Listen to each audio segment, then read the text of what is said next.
మరలా చిగురించబోతుంది. గొప్ప దినాలను చూడబోతున్నావు. నీ యేసుకు సమస్తము సాధ్యమే. గుడ్ మార్నింగ్ దేవుని ప్రియకుమారుడా, గుడ్ మార్నింగ్ దేవుని ప్రియకుమార్తె. Special good morning to you. ఉదయం అన్న ఒక విషయాన్ని తెలియజేస్తూ ఒక మాటతో దేవుని మాటను ప్రారంభించాలనుకుంటున్నాను. నీ జీవితం గురించిన ఆలోచన ఏ విధంగా నువ్వు కలిగి ఉన్నావు? నువ్వు శూన్యమని, నువ్వు పనికిరావని, నీ జీవితంలో నువ్వు ఏ పని చేస్తున్నా అంత కూడా విఫలం అవుతుందని కానీ సఫలం అవట్లేదని చెప్పి బాధపడుతూ నువ్వు అలా కృంగిపోతూ ఆగిపోతున్నావా? ఏ ఉదయం అన్న వీక్ అనుకుంటున్నావా? బలహీనుణ్ణి, నేను పనికిరాను, నేను చేతకాని వాడిని, నన్ను ఎవరు పట్టించుకోరు, నాకంటూ ఎవరు లేరు, నేను ఎప్పుడు ఒంటరినే, ఎన్నెన్నో ఆలోచనలతో ఏ ఉదయాన్న నువ్వు లేవడమే ఇలాంటి ఆలోచనలతో నీ దినాన్ని ప్రారంభిస్తున్నావా? ఏ ఉదయాన్న దేవుడు నీతో మాట్లాడుతున్నాడు. నీకు ఒక మాట దేవుడు తెలియజేస్తున్నాడు.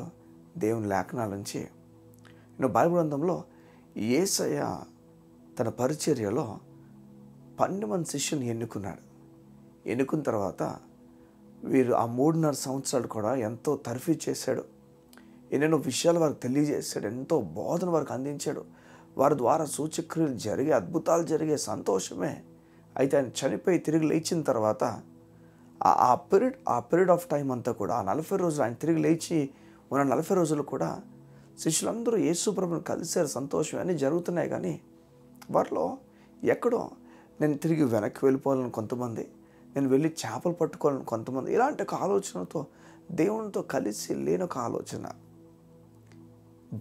భయంతో నిండిపోయి ఉన్నారు. లోపల పిరికితనంతో నిండిపోయి ఉన్నారు.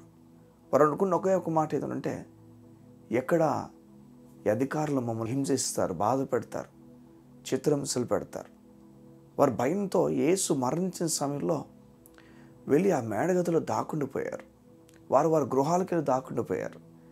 మన విషయాలని కూడా మనం విన్నాం, దేవుని లేఖనాల్లో మనం చూసాం. అది బైబిల్ గ్రంథం చూడండి ఇక్కడ ఏం చెప్తుందో. ఈ 40 రోజులు కూడా యేసు మరణించిన తర్వాత, తిరిగి లేచిన తర్వాత ఈ 40 days కూడా యేసు ఎన్నోసార్లు కలిశారు. కానీ వీరి జీవితాల్లో ఇంకా దేని గురించి ఎదురు చూస్తున్నట్లుగానే యేసు ఒక మాట చెప్తాడు, దేవుడు పంపబోతున్న ఆత్మ పైన మీ కందృష్టి ఉంచండి, మీరు యెరూషలేమును విడిచిపెట్టి వెళ్ళిపోవద్దు, అక్కడే ఉండండి, దేవుడు త్వరలోనే మీకు ఆత్మను అనుగ్రహించబోతున్నాడని. తండ్రి చేసిన వాగ్దానం గురించి యేసు ప్రభు ఎన్నో మాటలు తెలియజేస్తాడు శిష్యులకి. పెంతెకోస్తు రోజున దేవుని ఆత్మ బలంగా వారిపైన దిగుతుంది. చూడండి, బలంగా దిగినప్పుడు అంతవరకు లేని ధైర్యం, అంతవరకు లేని బలము, అంతవరకు లేని వారి జీవితంలో గొప్ప సంఘటన జరుగుతుంది. వారందరూ కూడా బలం పొందుకోవడం ప్రారంభిస్తారు. వారు మాట్లాడడం ప్రారంభిస్తారు. బైబిల్ చెప్తుంది, పేతురు లెగిచి ఎన్నెన్నో విషయాలు మాట్లాడడం ప్రారంభిస్తాడు. అక్కడున్న వారందరూ కూడా చెప్పడం ప్రారంభిస్తాడు. చాలా విషయాలు చెప్తున్నప్పుడు ఇంతకుముందు ఇదే పేతురు బలహీనుడిగా భయపడిపోయి ఇంట్లో దాక్కున్నవాడు ఇప్పుడు ఎలా బలవంతుడిగా మాట్లాడడం ప్రారంభిస్తున్నాడు. నాకు వచ్చిన ప్రశ్న, ఎలా మాట్లాడుతున్నాడు? ఇంతవరకు లేని ధైర్యం ఎలా వచ్చింది? అంతవరకు లేని ధైర్యం ఎలా పుట్టేస్తుంది చెప్పండి. అంటే ఇంతకుముందు వారు ప్రార్థన చేయలేదా? చూడండి, వీరు ప్రార్థన చేస్తున్నారు గత 10 రోజుల నుంచి కూడా. ఏది వీరికి ధైర్యాన్ని కలుగు చేసింది? దేని బట్టి వీరికి ధైర్యం వచ్చింది చెప్పండి?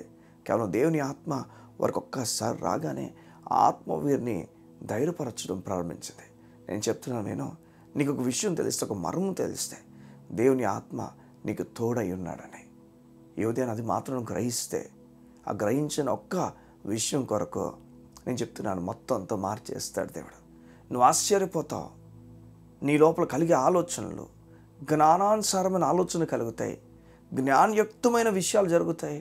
అది మాత్రం కాదు, ఊహించని కార్యాలతో నువ్వు నడిపించబడతావు. దేవుని బలమైన కార్యాలు నువ్వు గమనిస్తావు.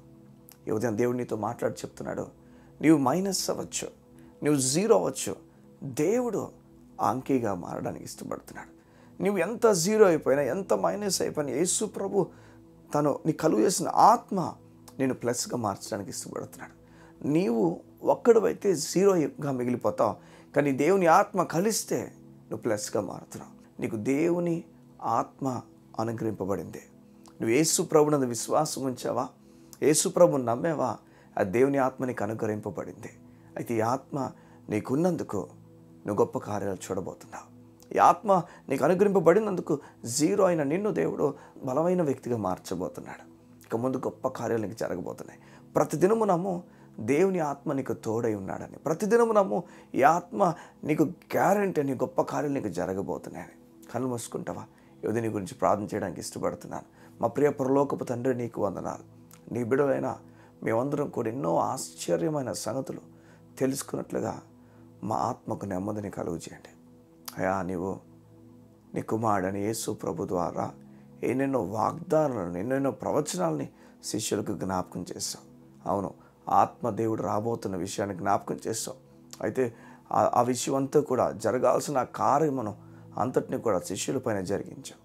ఊహించిన కార్యమును వారి జీవితంలో జరిగించు. ఊహించిన మలుపును వారికి కనపరిచావు. నీకు వందనాలు. వారు అంతవరకు సున్నాలుగా ఉన్న వ్యక్తులైతే ఒకసారిగా వారి జీవితంలో ఎప్పుడు లేనంత ప్రభావమును వారు కలుగు చేసి ఉన్నతమైన కార్యాలు జరిగించావు. నీకు స్తోత్రాలు. యేసయ్యా, నీ బిడ్డలు వింటున్న వారు, ప్రార్థనలు ఏకీభవిస్తున్న వారు ఈ రోజున వారు సున్నా అనుకున్నట్లయితే వారి జీవితాన్ని గొప్పగా మలచండి. వారు మైనస్లో వారి జీవితాన్ని చూసుకుంటుంటే ప్లస్లోకి మార్చండి. నీవు తోడున్నందుకు ఆత్మదేవ, నీవు తోడున్నందుకు ఆ వ్యక్తి జీవితంలో ఏం జరుగుతుందో అవన్నీ జరిగించండి.